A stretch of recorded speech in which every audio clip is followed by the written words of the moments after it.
So over here, you have basics that you can add into your scene. So these are called actors basics, which are shapes and things you can add, like another character, another player start, which is what this is. You can add shapes, cubes, spheres, all of these. So it would look like this if you just dragged and dropped in here, and you're allowed to manipulate it inside the scene. So you can move it with these arrows. If you hit W, this will pop up. If you hit E on your keyboard, it will turn to rotate. So you can rotate the objects in the scene. And if you hit R, you can scale the objects in the scene, like this. Now if you do something and you don't like it, hit Control Z and it puts it back how it was. Undo actor. Now, if you could see earlier how when I rotated this, it moved by tens, that's because you can lock these items that you're moving with up here. So move, this one right here, I can lock to snap at different degrees. So this will move by tens right now. Just the same with this, which is the rotation, and this, which is scale. And these are showing you which ones you're using. This is moving, translating, this is rotating, and this is scaling. And this last one over here is how fast this camera moves, the way you're viewing the scene. So if I change this to 7, I move really fast. I prefer to keep mine at 4, just the right speed for me. All right, let's get rid of this actor.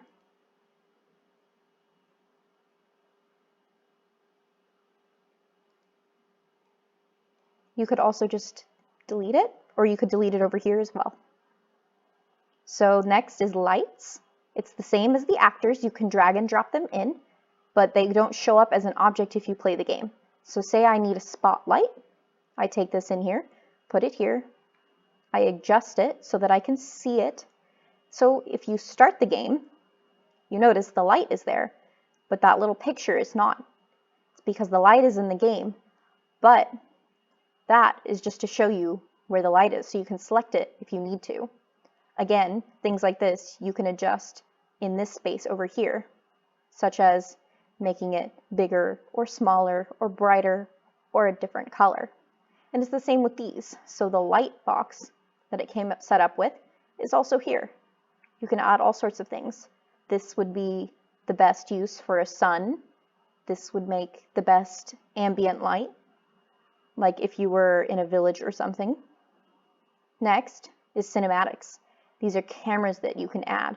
They help you create movies and videos inside of the scene, which you can do by changing these cinematics. You can add level sequences, which means you can drag sequences using the cameras. It'll show you what it shows it right here. And if you start a cinematic, you can make all sorts of videos with this. We'll talk more about that later. We'll just get rid of this, which you can also do over here. You just cut it out. This one as well. Just right click on that and delete it or cut it. The hotkeys are also on there if you want to use them. Visual effects you can use as well. Decals are like alphas. They're like pictures or stickers you can add. Reflection, exponential height fog. This one is very popular. It's used in all kinds of games. If you add this, you can't tell right now, but it adds a layer of fog across here. So if you had an object way in the distance, you might not be able to see it as well if it were right here. It helps with depth.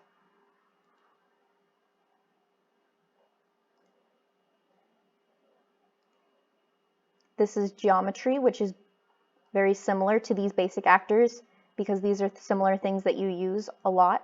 So you can use these to represent stairs or things if you needed to. We call it gray boxing. You add one of these to represent the stairs in a game before you actually add stairs to the game. So if I'm animating something or adding something, I can use this as my reference until a modeler or myself, makes a real set of stairs to go in here.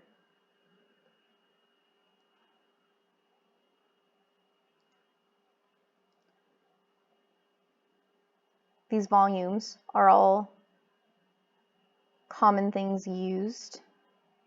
Well, all classes, these are all things that you can use. Now, if you go up to basic, I didn't show this earlier, but we have something called a trigger.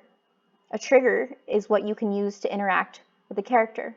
If you take this trigger and put it on here, you'll notice that there's no actual cube here like there was if you added a regular cube. This is because this is an interaction box for the character, the starting player. So say you're walking past a doorway and something falls in the hallway ahead of you.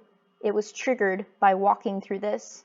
This is like a pressure plate. If the character touches it, then it triggers an animation or a part of a gameplay, and you can set it to match up with objects like a cube. If I put a cube in here, I could put this on top of it, and it would look like a regular object, but if the character touched it, something would happen, like the character would die or respawn or something like that, and the same with the sphere.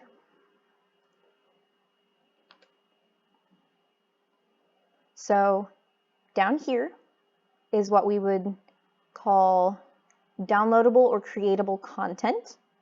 So if you have an object already made and you wish to add it to the game, you can drag and drop in here, or you can go to the Unreal settings and add it to the folder, and it'll appear here, and you can drag and drop items from here into the scene.